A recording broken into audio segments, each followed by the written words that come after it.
Okay, gagawa tayo ng mango graham. So, ito yung dalawang classes kasi siya, isang honey sa cinnamon. So, mas pinili ko yung honey kasi ayoko ng cinnamon. Ganito yung pack ng graham dito sa Amerika. So, gumawa ako ng tatlo, pero dalawa lang ang gagamitin ko.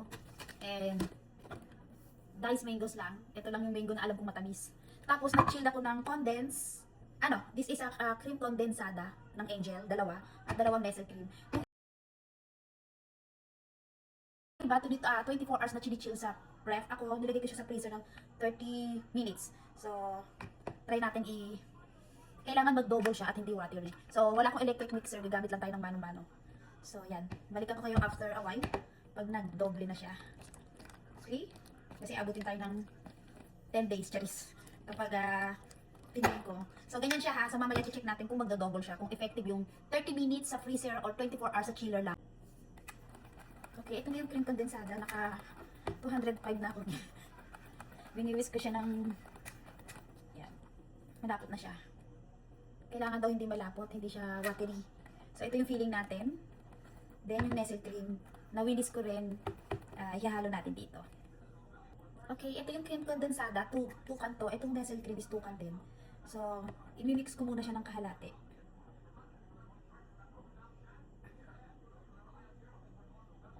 Kasi baka masyadong matamis. Saka yung consistency, kailangan malapot siya. Para hindi watery. So, imimix ko na lahat.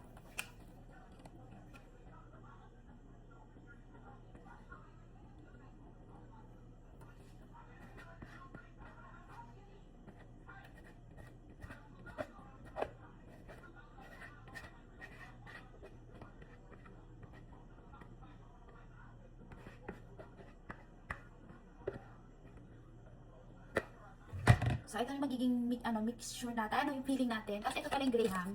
So, naka-individual pa siyang gano'n. Mas maganda para pag hindi naubos, meron. Pwede pang itabi. So, ganyan siya. Ibababad natin siya sa ito yung tinako, carnation effect to.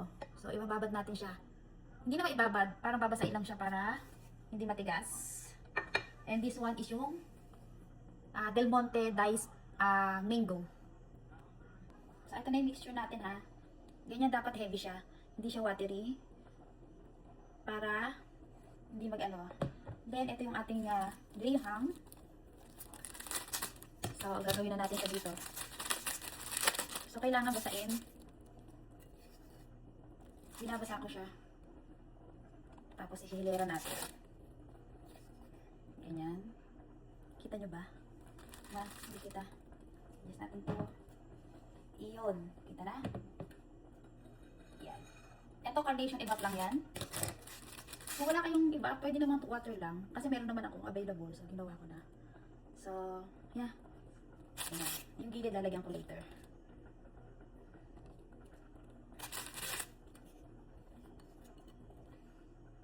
So, tatlo siya. Tatlo, tapos hupitin natin yung iba. Yeah, I think ganyan. Pitin ko para hindi masayang.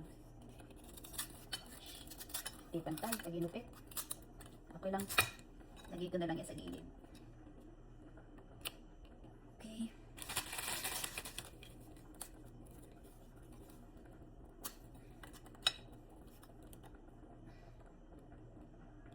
Hindi siya talaga perfect. Parang ikaw, charis.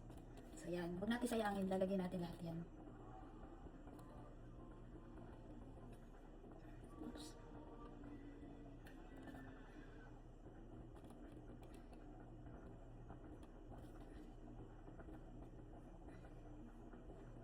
Mamaya sa isang layer ayusin natin. So, okay. So, ayan na guys. Okay, lagay na natin to. Depende sa inyo yung kapal kung ano yung gusto nyo. Kapal ng mukha nyo. Ayan.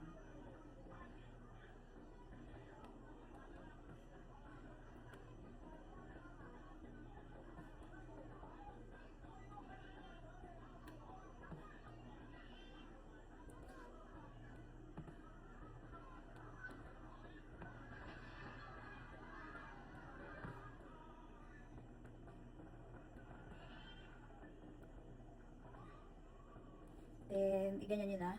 I-flat nyo.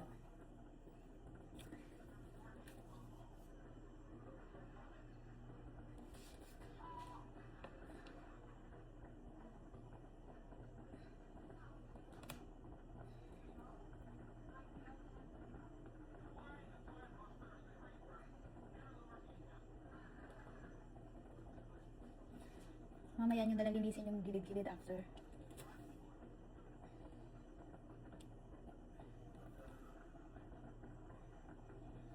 Okay. Then yung mango. Lagyan natin dito sa gilid. Okay. Then yung mango nyo. Ganyan-ganyan nyo na lang.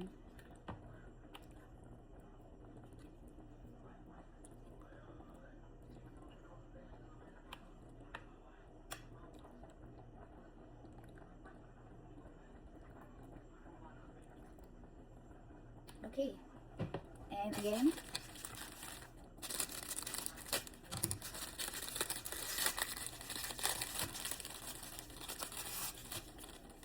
Ngayon ulit ito. Yun. Ganun.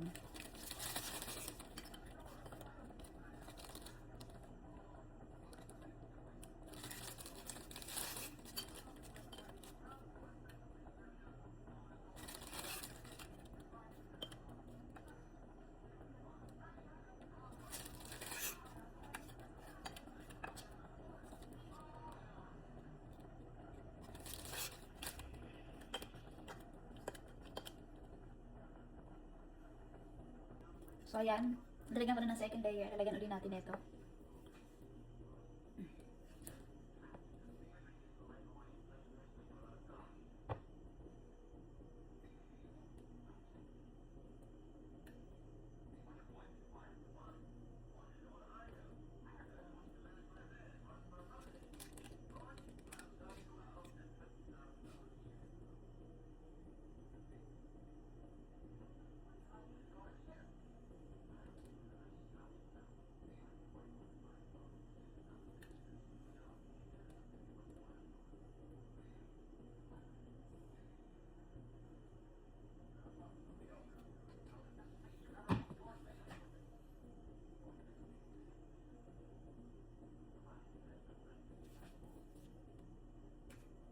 Okay.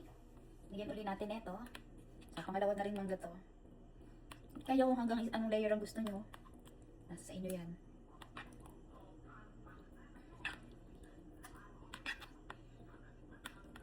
Kami lang naman dalawa, kay generous ako. Kami lang yan, hindi naman pambenta. So, I think pang dalawahan, pang hanggang 3. Meron pang tira. Then, magli-layer uli ako.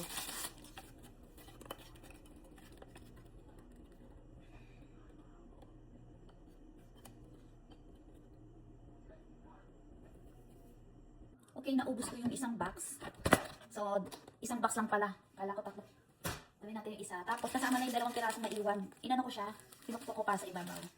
So, ito na yung last layer. So, ibigay na natin lahat dito.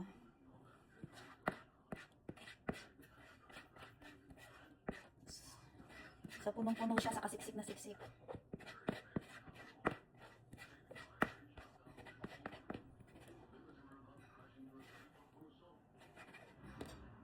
Okay.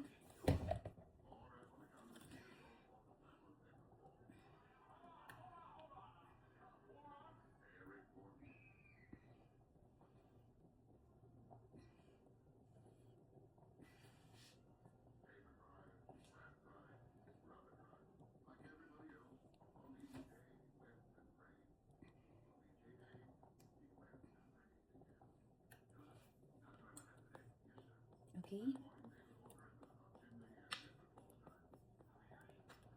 Ipantay lang natin. Tapos ipi-freezer natin to ng 30 minutes. Tapos ibaba nyo sa fridge ibaba nyo na sa fridge after. Okay. Lagyan na natin yung mangga. So 2 cans na mangga na gamit ko. 2 cream condense, saka 2 Nestle cream.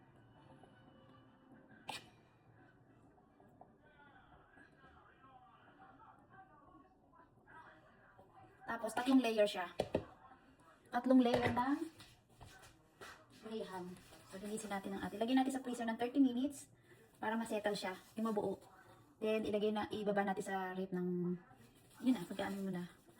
So, guys, ang aking mango graham. Tignan nyo yung layer niya. So, abangan nyo, freezer ko to. Thank you! So, yung mga gustong gumawa na nasa America to edition. Gawa na kayo. Kasi, May mango naman meron ng mango ang Del Monte. Saka matamis siya. Diba? Hindi na kayo hahanap ng mangga talaga. Kasi pag sa mango Graham, kailangan matamis yung mangga. Thank you. Bye-bye. Luto na. Gawa na kayo pala. Ay, bago ko pala ilagay sa ref, lagyan natin yung binudo kong mango Graham. Hindi siya durog na durog ha. Hindi siya very powdery. Yung may crack-crack lang siya. So, pwede na yan. Eh, tira din ito dun sa Graham.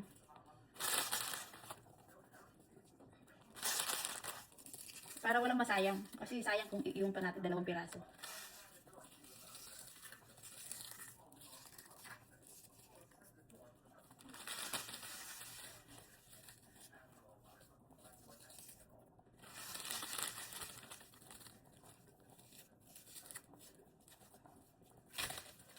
So yun, sorry nakalimutan ko. Ayan, yung tira, nilagay ko lang sa ibabaw. Pinukpok ko lang, pinino ng konti. Ayan, ganyan na. So, yung mga nasa American gustong gumawa, pero walang mango. Ito na. Version natin, kasi wala tayong mango dito eh.